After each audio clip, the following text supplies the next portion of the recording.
SLS ವಸತಿ ಶಾಲೆ ಮಾಲೀಕನಿಂದ ನೀಚ ಕೃತ್ಯ. ವಸತಿ ಶಾಲೆಯಲ್ಲಿದ್ದ ಬಾಲಕಿಗೆ ಮಾಲೀಕ ಧನಂಜಯನಿಂದ ಲೈಂಗಿಕ ಕಿರುಕುಳ. ತಾತನ ವಯಸ್ಸಾಗಿದ್ದರೂ ಬಾಲಕಿಯರಿಗೆ ಲೈಂಗಿಕ ಕಿರುಕುಳ ಆರೋಪ. ಲೈಂಗಿಕ ಕಿರುಕುಳ ನೀಡಿದ ನೀಚನ ವಿರುದ್ಧ ಪೋಕ್ಸೋ ಕಾಯ್ದೆಯಡಿ ಪ್ರಕರಣ ದಾಖಲು. ದೇವನಹಳ್ಳಿ ಪೊಲೀಸ್ ಠಾಣೆಯಲ್ಲಿ ಪ್ರಕರಣ ದಾಖಲು. ಅನುದಾನ ರಹಿತ ಖಾಸಗಿ ಶಾಲೆಗಳ ಒಕ್ಕೂಟದ ಅಧ್ಯಕ್ಷನೂ ಆಗಿರುವ ಆರೋಪಿ ಧನಂಜಯ್ ಲೈಂಗಿಕ ಕಿರುಕುಳ ನೀಡಿ 8 ದಿನಗಳಿಂದ ಪೋಷಕರಿಗೆ ಹೇಳದಂತೆ ಒತ್ತಡ. ಹೊರಗಡೆ ಬಿಡದೆ ಮನೆಯವರಿಗೆ ಫೋನ್ ಮಾಡಲು ಬಿಡದೆ ಒತ್ತಡ ಆರೋಪ.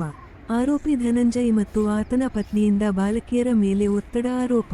1 ವಾರದ ಬಳಿಕ ಪೋಷಕರಿಗೆ ಕರೆ ಮಾಡಿ ವಿಚಾರ ತಿಳಿಸಿದ ಬಾಲಕಿ ಮಾಹಿತಿ ಮೇರೆಗೆ ಪೋಷಕರಿಂದ ದೇವನಹಳ್ಳಿ ಪೊಲೀಸ್ ಠಾಣೆಗೆ ದೂರಿನ ಮೇರೆಗೆ ಪೋಕ್ಸೋ ಕಾಯ್ದೆಯಡಿ ಪ್ರಕರಣ ದಾಖಲಿಸಿಕೊಂಡು ತನಿಖೆ.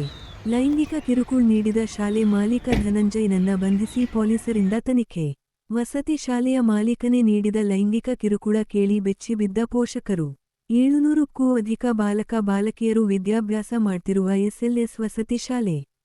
ಬೆಂಗಳೂರು ಗ್ರಾಮಾಂತರ ಜಿಲ್ಲೆ ದೇವನಹಳ್ಳಿ ಪಟ್ಟಣದ ಎಸ್ಎಲ್ಎಸ್ ವಸತಿ ಶಾಲೆ.